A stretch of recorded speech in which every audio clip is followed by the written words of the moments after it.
బంగాళాఖాతంలో ఏర్పడిన తీవ్ర వాయుగుండం రాత్రి తీరం దాటింది. ఒడిశాలోని గోపాల్పూర్ వద్ద తీవ్ర వాయుగుండం తీరం దాటిందని వాతావరణ శాఖ తెలిపింది. వాయువ్య దిశగా కదిలి బలహీన పడుతున్నట్లు పేర్కొంది. తీరం దాటిన తీవ్ర వాయుగుండం ప్రభావం కొనసాగుతుందని అధికారులు తెలిపారు. ప్రస్తుతం ఉత్తరాంధ్రలో భారీ వర్షాలు కురుస్తున్నాయి. ఇప్పటికే విశాఖ, విజయనగరం, శ్రీకాకుళం జిల్లాలో కుండపోత వానలు బీభత్సం సృష్టించాయి. తీవ్ర వాయుగుండం ప్రభావంతో 4 రోజుల పాటు ఉత్తరాంధ్ర, కోస్తా ప్రాంతాల్లో భారీ వర్షాలు కురుస్తాయని వాతావరణ శాఖ తెలిపింది.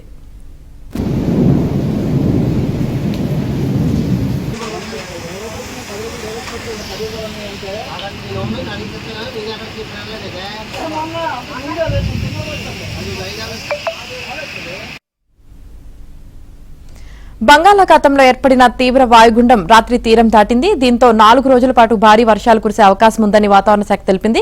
ఇక దీనికి సంబంధించి పూర్తి సమాచారం మా ప్రతినిధి నాయుడు అందిస్తారు. నాయుడు, దీనికి సంబంధించి పూర్తి అప్డేట్స్ ఏంటి?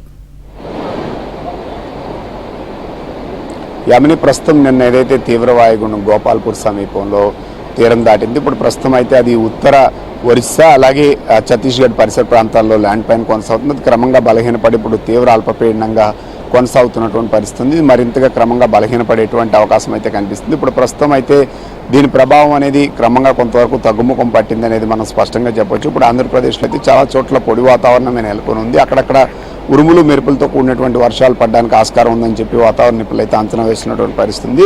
సో నిన్న సాయంత్రం తర్వాత నుంచి మొత్తం ఉత్తరాంధ్ర కావచ్చు, మిగతా ప్రాంతాల్లో కావచ్చు వర్ష ప్రభావం అనేది క్రమంగా తగ్గింది. కానీ ఎగువను కురిసినటువంటి వర్షాల నేపథ్యంలో అటు శ్రీకాకుళం కానీ మనం చూసుకున్నట్టయితే విజయనగరం జిల్లాలో ఉన్నటువంటి వీటిలోకి పూర్తి స్థాయిలో కొంతవరకు ఇన్ఫ్లో వచ్చేటువంటి అవకాశం ఉంది. ప్రస్తుతం వంశధార కావచ్చు, నాగావల్ కావచ్చు, అలాగే అక్కడ ఉన్నటువంటి నదులన్నీ కూడా కొంత పొంగిపోరుతున్నటువంటి పరిస్థితి. మరోవైపు ఇటు ఛత్తీస్గఢ్ అలాగే ఇటు మనం చూసుకున్నట్లయితే ఈ ప్రాంతాల్లో ఒరిస్సా ప్రాంతాల్లో కురిసిన వర్షాలతో ఇటు కొంతవరకు గోదావరికి కూడా ఇన్ఫ్లో వచ్చేటువంటి అవకాశం అయితే ఉందని చెప్పి వాతావరణ నిపుణులు అంచనా వేస్తున్నటువంటి పరిస్థితి కనిపిస్తుంది.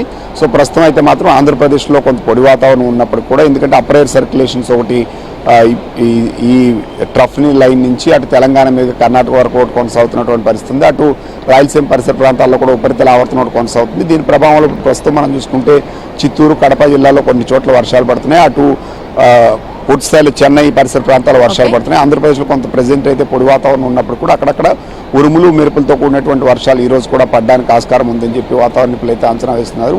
1 or 2 ప్లేసెస్లో హెవీ రైన్స్ కూడా పడడానికి ఆస్కారం ఉంది. చాలా వరకు వాతావరణం అయితే పొడిగా ఉండి ఆకాశం మేఘావృతమై ఉంటుంది. ఒంటేరు అయితే నిన్న మొన్న ఉన్నంత రైన్స్ అయితే ఇప్పుడు ఉండేటువంటి అవకాశం లేదు. క్రమంగా తగ్గుముఖం పడడానికి మాత్రం ఆస్కారం ఉంది. అక్కడక్కడ చెదురుమదురుగా వర్షాలు పడతాయని చెప్పి చెప్తున్నటువంటి పరిస్థితి అయితే కనిపిస్తుంది. Yamini. Right, thank you Naidu.